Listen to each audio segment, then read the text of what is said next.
윤석열 정부의 첫 국방백서에 북한 정권과 북한군을 적으로 규정하는 표현이 부활한다고 합니다.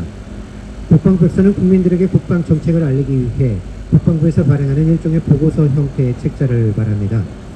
정부의 국방 정책을 담은 국방백서에 북한을 적이라 표현한 것은 지난 박근혜 정부 당시의 국방백서 이후 6년 만입니다. 대선 후보 시절부터 자신의 SNS에 주적은 북한이라는 글을 올렸던 윤석열 대통령의 대북 적대와 반복 대결의식이 고스란히 정부 정책에 반영되고 있는 것입니다.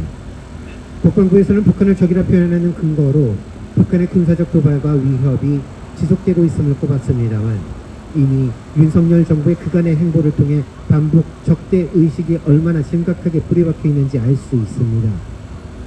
선제 타격, 참수작전, 주요 시설 파괴 등 북을 대상으로 전쟁이라도 벌려보려는 듯한 호전적인 태도로 군사훈련을 끊임없이 전개해왔습니다. 미국의 핵추진 항공모함을 끌어들여오고 전략 폭격기 수백 대를 한반도 상공에 출격시켰습니다. 을지 프리덤 쉴드, 비질런트 스톰, 호복 훈련 등 그동안 축소 또는 중단되었던 온갖 군사훈련을 부활, 강화해왔습니다. 북한의 반발은 어쩌면 당연한 결과였겠죠. 정부는 스스로 자초한 군사적 갈등 상황에 대해 북한의 도발과 위협이라 규정하고 훈련을 더 강화하는가 하면 이제 국방백서에 버젓이 그러한 행동으로 적이라 규정하겠다는 것입니다. 역지사지해봐야 합니다. 만약 북한이 남측을 선제 타격하고 주요 시설과 인물을 제거하는 군사훈련을 강화하고 주변국의 전략무기까지 끌어들여와 훈련을 한다면 어떻겠습니까? 심각한 위협으로 느끼고 그에 대응하는 군사적 조치를 취하지 않겠습니까? 그런데 그에 대해 도발이라며 군사훈련을 강화하고 적이라 규정한다면 어떨까요? 국방백서에 북한 정권과 북한군을 적으로 규정한 것에 대해 통일부에선 남북 간 대화와 협력을 부정하는 것은 아니라며 북한은 군사적 위협인 동시에 한반도 평화와 남북관계 개선을 함께 만들어가야 하는 대화와 협력의 대상이라며 이해하기 힘든 궁색한 변명을 내려놓고 있습니다. 군사적 위협이 되고 있는 적이면서 평화를 만들어갈 협력의 대상이라. 남북이 대화가 오가던 시기에 한반도의 군사적 긴장도 완화되었습니다.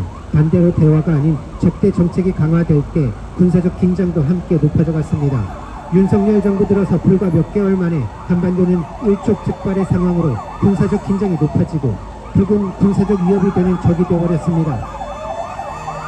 또 한편 정부에선 대북 독자 제재를 하겠다고 발표합니다. 유엔 안보리에서 북한에 대한 추가 제재 논의가 무산되자 독자적으로 북한의 개인과 단체 등에 대한 제재를 발표했습니다.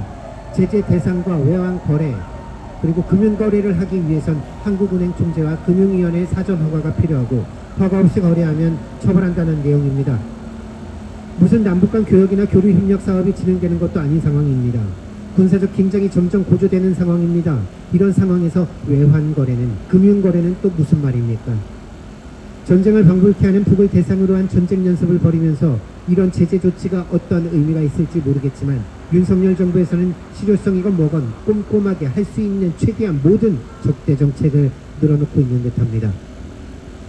북한에 대해 적으로 규정하고 공격의 대상으로 삼을 것인지 한반도의 평화와 공존 번영을 위해 손잡기 위해 노력할 것인지 윤석열 정부의 행보에 따라 국민의 생명과 안전, 한반도의 평화가 달려 있습니다. 국방백서에 적으로 명시하며 대북 적대 정책을 이어간다면 한반도 평화는 먼 얘기일 수밖에 없습니다. 당장 멈춰야 합니다. 윤석열 정부의 대북 적대 행보의 끝은 전쟁 상황으로 향하고 있습니다. 공멸로 향하고 있습니다. 한반도 평화를 위해 우리가 직접 윤석열 정부에 제동을 걸어야 합니다. 윤석열 정부의 대북 적대 정책 규탄의 목소리에 시민 여러분들도 함께해 주시기 바랍니다. 감사합니다.